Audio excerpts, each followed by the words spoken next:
नमस्कार सांग माने आज मु बनाऊँगी होली स्पेशल गुजिया गुजिया मु अटा आउ सुजीर मिक्स रे बनाऊँगी आपण माने चाहिए मैदार बनै पारिबे।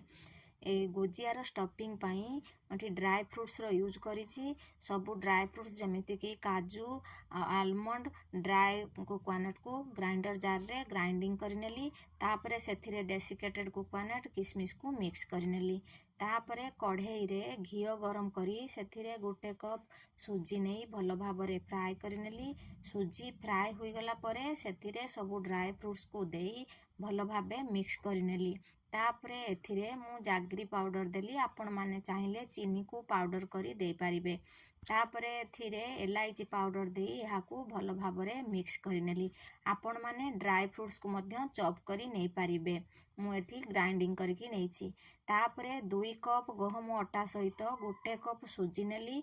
सेथिरे फ्लेवर पाई जुआणी टेस्ट अकॉर्डिंग लूण देई भल भाबरे मिक्स करिनेली। तापरे एथिरे खास्ता पाई 3 चामच घिओर यूज मु करिछि। आपण माने चाहिए तेलर यूज मध्य करि पारिबे। तापरे एहाकू भल भाबरे मु मिक्स करिनेली। देखंतु एई भली भाबरे हातरे हेई जाउथिबो। तापरे मु पानी देई अल्प अल्प भल भाबरे अटा को चकटी नेली। अटा पूरा नरम करिवे नाही, टिके हार्ड थिबो। एहाकू 10-15 मिनिट पाई कभर करि नेबे। तापरे कभर खुली एहाकू भल भाबरे चकटी नेली।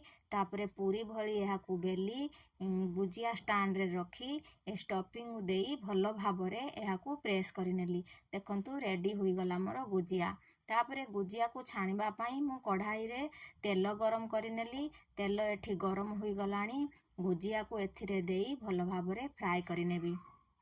गुजिया को हाई फ्लेम रे प्रथमे 1 मिनिट पाई रखी तापरे मीडियम फ्लेम रे रखी छाणिबे।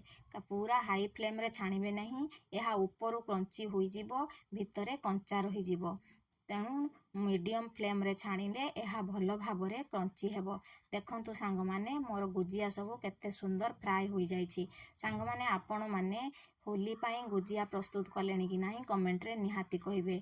आउ एही गुजियार प्रस्तुति प्रणाली आपण मानकू केमिति लागिला कमेंट रे निहाती जणाइबे। फेसबुक रे देखुथिले फॉलो करिवे, यूट्यूब रे देखुथिले लाइक शेयर सब्सक्राइब करिवे।